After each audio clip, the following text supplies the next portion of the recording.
আমরা মধ্যবিত্ত শিক্ষিত পরিবার, আর ওরা উচ্চবিত্ত বলা যায়। ঢাকায় নিজেদের বাড়ি গাড়ি, আমাদের সাথে ম্যাচ হবে না ওদের। আমি সারোয়ারকে জানালাম। সারোয়ার একদিন নিজে বাসায় গেল বাবার সাথে কথা বলতে। ওদের নিজেদের ব্যবসা, সারোয়ার সেখানেই বসবে এইসব বুঝিয়েও বাবাকে রাজি করানো গেল না। বাবা মাকে বোঝালেন ছেলে নিজে কিছু করুক, বাপের ব্যবসা তো নিজের না, ও কষ্ট করতে জানে না, তোর ডাক্তারি পেশা ও মেনে নেবে না, তখন অশান্তি হবে। এর তো পড়ালেখা করে কি তুই বেকার বসে থাকবি? আমি বাবার কথা বুঝলাম না, রাগারাগি করে চলে এলাম। সবচেয়ে কষ্ট পেলাম রঙ্গনও যখন আমাকে বুঝলো না। পুরো ঘটনা শুনে ও গম্ভীর হয়ে গিয়েছিল। আঙ্কেল ভুল কিছু বলেননি দুপুর। সারোয়ার আমার ভাই হলেও আমি আঙ্কেলের কথার সাথে একমত। সারোয়ারের নিজের মধ্যে কিছু করার তাড়না কম, তোকে বুঝবে না ও। আমি দুঃখী মুখ করে বলি, তুইও এমন করে বলছিস? আমার সুখটা তোদের কাছে মেটার করে না, তাই না? সারোয়ার ঠিকই বলে, কারো ভালো কেউ দেখতে পারে না। তুই সারোয়ারকে হিংসা করিস, এটা এতদিনে সারোয়ার বলেও আমি বিশ্বাস করিনি, কিন্তু আজ করতে হলো। রঙন স্থিমিত হয়ে গেল। কষ্ট পেয়ে ওর চেহারা নীল, সে অবাক হয়ে বলল, আমি সারোয়ারকে হিংসে করি আর তোকেও কি হিংসে করি?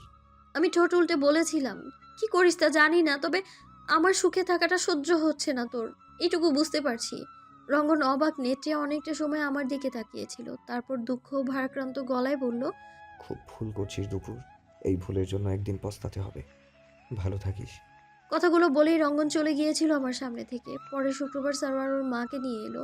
বাবা রাগ করে সেই দিনই বিয়ে করানোর কথা বললেন। আমি কিছু বলার সুযোগই পেলাম না, তার আগেই সারোয়ার রাজি হয়ে গেল।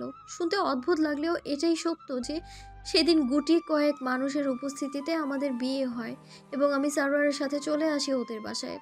শুরু হলো আমার অদ্ভুত বিবাহিত জীবন। অদ্ভুত কেন বলছি তাই একটু পরেই বুঝতে পারবেন। আমার সহজ সরল জীবনটা কোথা থেকে কোথায় চলে গেল, যে পরিবর্তনের সেই বাঘটাই আর খুঁজে পেলাম না। কোথায় ভেবেছিলাম। মোবাইলের বিরক্তিকর আওয়াজে আমার অতীত মুহূর্তেই চোখের সামনে থেকে গায়েব হয়ে গেল। ফোনটা অনবরত বেজে চলেছে। রঙ্গন ফোন করেছে। আমি তাড়াহুড়ো করে ফোনটা তুললাম। হ্যালো রঙ্গন, মায়ের জ্ঞান ফিরেছে? না, দুপুর তুই একটু খালার লাগেজগুলো খুলে দেখ তো, কোনো ডাক্তারি ফাইল পাস কিনা। রঙ্গনের কণ্ঠে তার। আমি উৎকণ্ঠা নিয়ে জানতে চাইলাম, এমন কেন মনে হচ্ছে তোর? টেস্ট রিপোর্ট কি খারাপ এসেছে? কি হয়েছে ওনার? রঙ্গন সে কথার ধার দিয়ে গেল না। সে পুনরায় আমাকে তাড়া দিয়ে বলল, এখন কিছু বলতে পারছি না দুপুর, তুই প্লিজ দেখ খালার ব্যাগে কোনো ফাইল আছে কিনা। খুঁজে পেলে আমাকে জানাস, কাউকে নিতে পাঠাবো। আমার জবাবের প্রত্যাশা না করেই রঙ্গন ফোন কাটলো। আমি অবাক হয়ে ফোন রেখে গেস্ট রুমে এলাম। রঙ্গন এরকম কেন বলল? ওনার কি হয়েছে? খুব কঠিন কোনো অসুখ নয় তো? গেস্ট রুমের চারপাশে চোখ বুলিয়ে ওনার ব্যাগটা ফাঁকা পড়ে থাকতে দেখলাম ঘরের এক কোণে। তাহলে কাপড় রেখেছেন কোথায়? আমি আলমারি খুলতেই দেখলাম সেটা চমৎকার করে গোছানো। এই আলমারিতে সাধারণত পুরনো কাপড়গুলো জমা রাখতাম আমি। সেগুলোর দেখা পেলাম না, তার বদলে ওনার কাপড় গুছিয়ে রাখা। এক এক তাকে এক এক জিনিস রেখেছেন। দেখে আশ্চর্য হচ্ছি, এসব কবে আর কখন করলেন? ওনার কি এখানেই থেকে যাওয়ার প্ল্যান ছিল? সেটা কি করে সম্ভব? সবকিছু কেমন গোলমেলে লাগছে।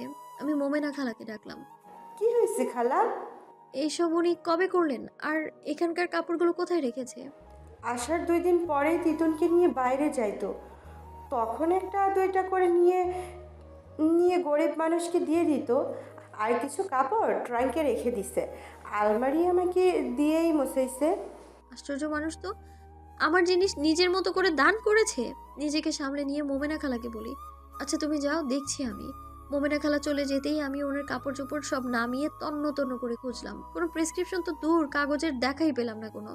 ওনার কিছু গয়না পেলাম, অনেক পুরনো গয়না, বোঝাই যাচ্ছে। গয়নার সাথে নিয়ে ঘুরছেন কেন উনি? প্রশ্নটা মনে রেখে জায়গায় রেখে দিলাম। ভাবছি রঙ্গন যখন বলেছে এমনি এমনি তো আর বলেনি, নিশ্চয়ই কোনো কারণ আছে বলার। ভাবতে ভাবতে রুমের চারপাশে নজর বুলিয়ে চলেছি। হুট করে মনে হতেই ওনার ব্যাগ দুটো নিয়ে বসলাম। প্রথম ব্যাগটা কিছু না পেলেও ট্রলি ব্যাগটার তালা ঝোলানো দেখে সন্দেহ হলো। তালা ভেঙে ব্যাগটা খুলতেই ফাইলটা নজরে এলো, বিশাল মোটা একটা ফাইল। আমি দ্রুত হাতে ফাইলটা তুলে নিয়ে পাতার পর পাতা উল্টে যাচ্ছি। Oh my god, what's this? She is having leukemia, stage 3। আমার হাতে ধরা ওনার প্রেসক্রিপশন ফাইল। রঙ্গন কাউকে পাঠাতে চেয়েছিল, আমিই মানা করেছি। এমন অবস্থায় আমার হসপিটালে যাওয়া উচিত। হাজার হোক উনি আমার স্বামীর মা। সম্পর্ক, দায়িত্ব, কর্তব্য সবটাতেই ওনার অধিকার 16 আনা। যদিও ওনার সাথে কখনো মধুর সম্পর্ক গড়ে ওঠেনি আমার, তবু মা সম্বোধনটাই তো এমন যে হেলা করা যায় না। মানুষটার পরিস্থিতি ভেবে আমার সত্যিই খারাপ লাগছে। ওনার নিজের শরীরের এই হাল, তার উপর একমাত্র ছেলে নিখোঁজ। যতটা সহজ মনে হচ্ছে ততটা সহজ নয় পরিস্থিতি। আমি এতদিন পাত্তা না দিলেও মনে হচ্ছে এবার ব্যাপারটা গুরুত্ব দিয়ে দেখতে হবে। সারোয়ারের ব্যাপারটা জানতে হবে ঠিক মতো। অবাক কাণ্ড হলো, ওনার দুই মেয়ে শোভা কিংবা স্বাতী কেন ফোন করে মায়ের সাথে খোঁজ নিচ্ছে না একবারও? মাথায় অনেক প্রশ্ন ঘুরছে, অতীত হানা দিচ্ছে বারবার। বিয়ের পরের কত শত স্মৃতি যে মনে পড়ছে আজ। মোহাম্মদপুরে সারোয়ারদের দোতলা বাড়ি পুরোটাই একটা চিড়িয়াখানা যেন। ওর দাদি, এক চাচার পুরো পরিবার সহ ওরা ভাই বোন মা মিলিয়ে 12 জনের পরিবার থাকে। এর মধ্যে ওর দুই ফুপুর পালা করে আসা যাওয়া। এক ফুপুর মেয়ে ওই রেবা। অদ্ভুত কারণে সারোয়ারের মা রেবাকে অসম্ভব পছন্দ করতেন আর আমাকে অপছন্দ। মেয়েটা আঠার মতো ওনার সাথে লেগে থাকতো, মামি মামি করে মুখে ফেনা তুলে ফেলতো। সোয়াতি আর সোমা ওর কারণে মায়ের উপর ভীষণ বিরক্ত থাকতো। মজার ব্যাপার হলো সারোয়ার রেবাকে একদমই সহ্য করতে পারতো না, আর রেবা আমাকে। শুধু রেবা না, সারোয়ারের বাবার পরিবারের কেউ আমায় সহ্য করতে পারতো না। নানাভাবে আমায় হ্যারাস করার চেষ্টা করতো। মেডিকেলের ফাইনাল ইয়ার, তারপর ইন্টার্নি পিরিয়ড কিভাবে যে শেষ করেছি সেটা ভাবলে আশ্চর্য লাগে আজ। বই কি, সারা সপ্তাহ ব্যস্ত থাকতাম বলে শুক্রবারের সমস্ত রান্নার ভার আমার উপর ছিল। অপটু হাতে 12 জনের সকালের নাস্তার পালা শেষ করে দুপুরে রান্না করে দিন শেষে আমার নিজ হাতে খাওয়ার রুচিটাই থাকতো না। তার মধ্যে নানা জনের নানা বায়না, রেবার টোন কাটা তো আছেই। মাঝে মাঝে অসহ্য লাগতো সবকিছু। ইচ্ছে করতো সব ছেড়ে ছুড়ে দূরে কোথাও চলে যাই। স্যার আর কিছু বলতো না এমন নয় যে, তবে জোর দিয়ে কিছু বলতে পারতো না। আমার শাশুড়ি মা বিয়ের পর বলেই দিয়েছিলেন আমাকে অ্যাডজাস্ট করে চলতে হবে। উনি চাইলেই স্যার বাবার পরিবারকে বাদ দিয়ে চলতে পারেন না। আইনগত কিছু ঝামেলা আছে। হঠাৎ মৃত্যুর কারণে সারোয়ারের বাবার সম্পদ কোনোটাই ওদের নামে করা যায়নি পুরোপুরি। যেহেতু সারোয়ারের দাদি জীবিত, সন্তানের সম্পদে তার অধিকার আছে। সেই অধিকার নিয়েই হয়েছে যত বিপদ। সারোয়ারের এক চাচার অর্থনৈতিক অবস্থা খারাপ বলে সে সুযোগ পেয়েই বড় ভাইয়ের সম্পদে ভাগ নিতে চলে এসছে। ওর দাদিও ছেলের সাথে তাল দিচ্ছেন। এত কিছু আলোচনায় আসতো না যদি না ব্যাপারটা আমার জীবনে ইফেক্ট ফেলতো। নিজের পড়ালেখার সারোয়ারদের সাংসারিক জীবনের প্যাচে পড়ে আমি ক্রমাগত সারোয়ারের জীবন থেকে দূরে সরে যাচ্ছিলাম। ব্যাপারটা আমি যখন বুঝলাম তখন জল অনেক দূর গড়িয়েছিল। সবসময় গায়ে পড়া থাকা রেবাকে যেদিন প্রথম সারোয়ারের সাথে বসে হাসাহাসি করতে দেখি, সেই দিনই আমার ভেতরকার মনটা সতর্ক করেছিল আমায়। আমি সরাসরি সারোয়ারের কাছে যেয়ে জানতে চাইলাম, কি ব্যাপার, তুমি কখন এলে অফিস থেকে? আমায় ডাকলে না যে তুমি?